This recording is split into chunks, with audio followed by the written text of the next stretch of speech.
હવે સમાચારમાં આગળ વધીએ તો વડોદરા જિલ્લા પંચાયતની ચૂંટણીના જંગમાં રણૌલી બેઠક પર આજે ભારે રાજકીય ગરમાવો જોવા મળ્યો હતો। ભાજપના ઉમેદવાર કૈરવીબા મહિડાએ આજે શુભ વિજય મુહૂર્તમાં પોતાની ઉમેદવારી નોંધાવી છે। ફોર્મ ભરવા સમયે રણૌલી પંથકના નિષ્ઠાવાન કાર્યકરો અને સ્થાનિક રહીશો મોટી સંખ્યામાં ઉમટી પડ્યા હતા, જેને કારણે સમગ્ર માહોલ કેસરિયા રંગે રંગાયો હતો।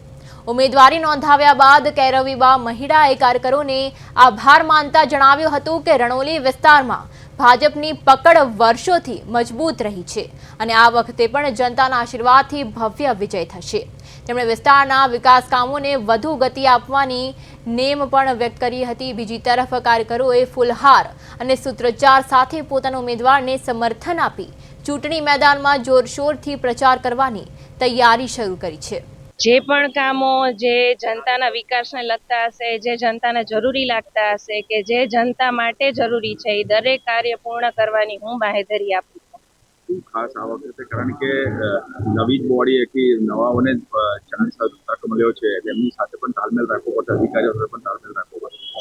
ચોક્કસથી આ વખતે જે મોદી સરકારે મહિલાને અનામત માટે જે સંકલ્પ કર્યો છે એ સંકલ્પને આગળ વધારવા હું ઈચ્છુક છું અને વધારીશ, અને જે પણ જરૂરિયાત કામો હશે એ હું પૂર્ણ કરવા। પાર્ટીએ મને ટિકિટ આપી છે, મારા પર વિશ્વાસ આપ્યો છે, એ બદલ ભારતીય જનતા પાર્ટીનો ખૂબ ખૂબ આભાર માનું છું અને આ રણૌલી જિલ્લા પંચાયત બેઠક અમે જંગી બહુમતીથી જીતાડીશું અને ગાંધીનગરમાં કમળ ખીલાવીશું એવો વિશ્વાસ આપું છું।